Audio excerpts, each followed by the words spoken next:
ரோமர் 5:5 என்ன? மேலும் நமக்கு அருளப்பட்ட பரிசுத்த ஆவியினாலே தேவ அன்பு. வரங்கள் வர்றதுக்கு முன்னால அவர் அன்பை தரார். எது சீக்வன்ஸில் ஆர்டரில் எது ஃபஸ்ட்டு கொடுக்குறாரு? முதல்ல தேவ அன்பு, நம்ம அன்பு கிடையாது. தேவனுடைய அன்பு வந்துருச்சுன்னா, கவனிங்க, இதெல்லாம் நமக்கு இன்னும் புரியல, நம்ம இன்னும் மூளை அறிவிலே வாழ்ந்துட்டு இருக்கோம். தேவ அன்பு வந்துருச்சுன்னா எந்த மனுஷனையும் மன்னிக்கிறது ரொம்ப சுலபமாயிரும். எல்லாரும் என்ன பண்ணுவோம்? என்னால் அவர் மன்னிக்கவே முடியல அப்படின்னா உங்களுக்குள்ள என்ன அன்பு இல்லைன்னு அர்த்தம்.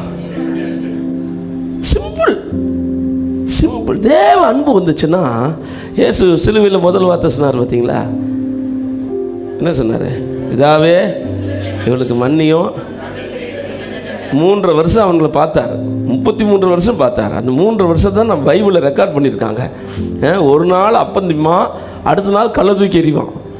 ஒரு நாள் இவரை பார்த்தா ஐயோ தீர்க்கதரிசியான், மகா தீர்க்கதரிசியான நமக்குள்ள இருக்கிறார். அடுத்த நாள் பார்த்தா இவன் பெயல் சபூலினாலே பிசாசுகள். இப்படி தான் வாழ்ந்தாங்க இந்த ஜனங்க. தான் ஒரு வாரத்துக்கு முன்னால ஓசன்னா ஓசன்னா கர்த்தாவே ரட்சியும் தாவீதின் குமாரன் அப்படின்னு கத்துறவெல்லாம், ஓலையை பிடிச்சிட்டு போனவெல்லாம் அடுத்த வாரம் என்ன கத்துறான்? இவனை சிலுவையில் அறையும். அந்த மக்களை பார்த்தா இயேசு சொன்னார், பிதாவே இவர்களை கவனிங்க. பரிசுத்தான வந்தோன்னே நமக்குள்ள இயேசுவின் சிந்தை உருவாக்குறாரு, தேவ அன்பை ஊற்றுகிறார். அல்லேலூயா. துக்ககரமா நீ கிறிஸ்தவங்க தேவ அன்பை விரும்புவதை விட வரங்களை விரும்புகிறாங்க. அப்படியே தீர்க்கதரிசனம் சொல்லி பிசாசுகளை ஓட்டி. நான் சொல்கிறேன், பிசாசு ஓட்டுறதோ அற்புதங்களை செய்கிறதோ பரலோகத்துக்கு கூட்டிகிட்டு போகாது. பரலோகத்துக்கு கூட்டிகிட்டே போகாது.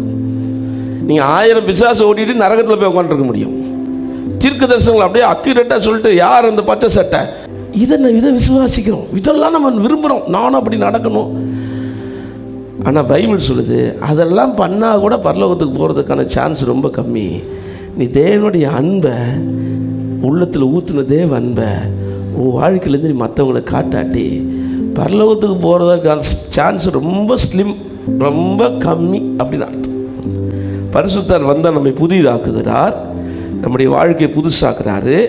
பழையவைகள் எல்லாம் தூக்கி போட்டுட்டு உள்ள தேவ அன்பை ஊற்றுகிறார்.